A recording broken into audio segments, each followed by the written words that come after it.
د لیلا او د مجنون کیسه. کومه چې شروع کیږي د سعودي عرب یو قبیلې نه چې د قبیلې نوم او قبیله به نوم امیر، او په دغه قبیله کې یو خاص وړوکی شانتي کلی و چې د هغې نوم و نجد. په نجد کلي کې یوه ماشومه پیدا شوه چې مور هغې نوم لیلا کېښودله، او په دغه نجد کې بل خوا یو ماشوم هم پیدا شو چې مور هغه نوم کیس کېښودله. لس کاله بعد لیلا عاده شوې وه، هغه ډېره ښکلې وه او هغې به هر وخت مور سره کارونه کول. کیس هم عاد شوی و او هغه به روزانه د خپلو ګوډو ډېر زیات خیال ساتلو. پلاره دلته شین کې ډېر زیات دی، ګوډې به ډېر زیات خوراک وکړي. یو ورځ کیس او لیلا میلاو شي او کیس ورته وایي ای جینۍ ستا نوم څه دی؟ د زما نوم لیلا دی او ستا نوم کیس دی که نه؟ هغوی به هره ورځ یو بل سره میلاوېدل او خپل منځ کې به یې ډېرې ګپې شپې ویشتلې. کیس زه چې کله هم تا سره میلاوېږم زما زړه ډېر زیات خوشحاله وي. دوی دواړه ډېر زیات خوشحاله وو او خپل منځ کې به یې صرف ګپې شپې ویشتلې او ځانه به یې لوبې کولې دواړو. او دوی به مدرسه کې هم اکثر یو ځای ناست وو او کله خو به چې مدرسه کې سبق به یې ورښودلو نو کیس به هغه ډېر زیات شرارت کولو. یو ورځ یو استاد کیس د غوږ نه ونیسي چې کله استاد د کیس غوږ ونیسي نو کیس غوږ خوږېږي نه، هغه بلکې خاندي، خو د دې درد لیلا ته رسي او لیلا په ډېره تکلیف کې وي او هغه ډېره ژاړي چې کله به هم نورو ماشومانو کیس او لیلا سره لوبې کولې نو هغوی دواړه به دا کوشش کولو چې دوی د هغه ځای نه لاړ شي او موږ دواړه خپل منځ کې ډېر زیات ګپې شپې ولو.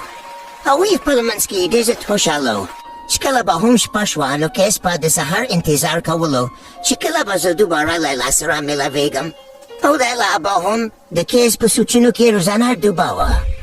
بیا وخت تېرېدلو او په منځ کې نهه کاله تېر شول نو لیلا هم پېغله شوې وه.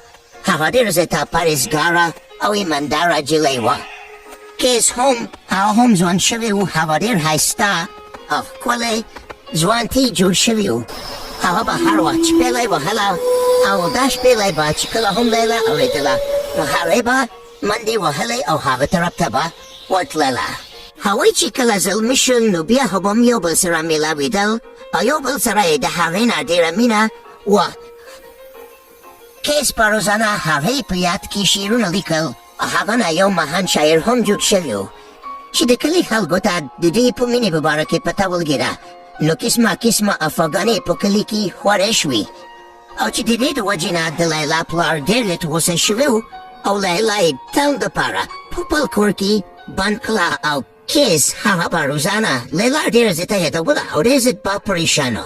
ماته پکار دی چې زه مور پلار لیلا دې کره د رشتې دپاره ولیږم چې ماته لیلا راکړي. دا رشته کله هم نشي کېدلی، تاسو هم په شرمونو شرمولو. او بیا لیلا پلار د لیلا رشته بل چا سره وکړي. زه د خپرېلو رشته د عمران زوی سره کولو غواړم.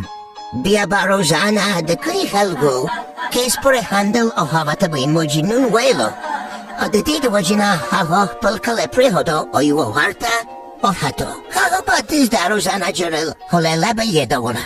بله ورځ بیا د لیلا واده خو دمدوم سره وشو خو لیلا خوشحاله نه وه. ما کله هم داسې سوچ نه کړی چې زه او کیس به جدا کېږو. اوس به هغه څه حل کړي. د دې ورځو تېرېدلو نه بعد د مجنون ښار هم ډېر زیات خرابه شوی وي. هغه به هر وخت بیا هم لیلا یادوله. د لیلا میړه ډېر زیات غوسه ناکه او بدمزاجه سړی وي. په دغه ښار کې مجنون سره یوه سورانۍ ملګرې شوې وي او هغې ته وایي زه اوس دوا کوم. دا ټایم اکثر لیلا ماته هم دوا کوي، کیدای شي زموږ دواګانې قبولې شي. لیلا د مجنون زړه ته صبر ورکړئ. هغوی دواړه به یو بل ته دواګانې کولې چې الله موږ همیشه دپاره دواړه یو ځای کړي. بیا هم هغوی دا امید و چې موږ به یو ځای کېږو. ماته پته ده چې اوس به لیلا ما یادوي او هغه به اوس ډېره په تکلیف کې وي. لیلا په کور کې ناسته وي او ځان سره وایي یالا ما یو ځل مجنون سره میلاو کړي یالا. چې کله لیلا په ژړا شي نو د هغې درد مجنون هم محسوسوي. هغه په ځمکه پرېوځي او ډېر زیات ژاړي. بیا 2 ورځې بعد مجنون سورانۍ ته یو خط ورکړي او هغې ته وایي دا خط لیلا ته زر تر زره ورسوه، هغې سره زه هر حال کې میلاوېدل غواړم، زر شه. او بیا سورانۍ او خط په منډو لیلا ته وروړي او ورته ورشي. بیا چې لیلا ته خط ورکړي هغه خط کې دی ملاویدلو زیه نحالی کلی وا او بیا هاوی دوارا حالتکی ملاوشی هاوی دوارو دیزت جرال او دیرو اتیو بلدی دن نو کره مجنون هلاتا وای لیلا نوستانا په هر یو سکون هم نشموسی دی بیا هاوی دوارا پزمکا گینی او لیلا ورته دا پریاد کی مونږ په دې دنیا حل وجودا کړو خو په هغه دنیا به ما ته همیشه دپاره انشاءالله یو ځو د دې دنیا حل دی زه ظالمان دي دعا مو کوونکي دی او بل لا جدا کړل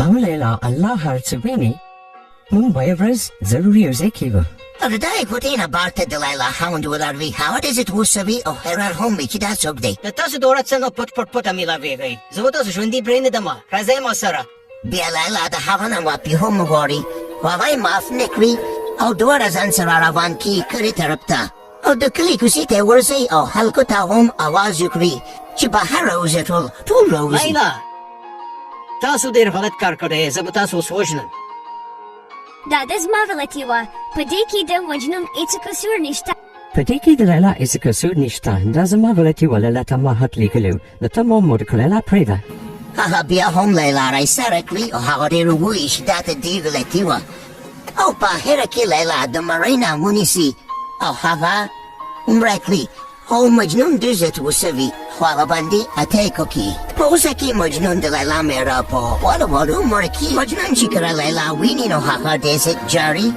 هغه وایي چې زه ولې دې سره میلاوېدلم هغه بیا دا هم وایي یالا زه نور ژوندی نشم پاتې کېدی یالا ته ما هم ورکړي یالا د دې ویلو نه بعد د مجنون خولې نه وینه راشي هغه هم په لیلا باندې پاسه مړ شي بیا چې دوی دواړه مړ شي نو هغوی باندې یوه تیزه رڼا راشي او رڼا کې دواړه جګ شي بیا دا کیسه په دوی کلي نجد کې ډېره درته مشهوره شي او خلک وایي چې د هغوی نه ستوري جوړ شول او بیا دا کیسه په ټوله دنیا کې مشهوره شي که ویډیو ښه شوي نو چینل سره ضرور سبسکرایب کړئ یو جهان مننه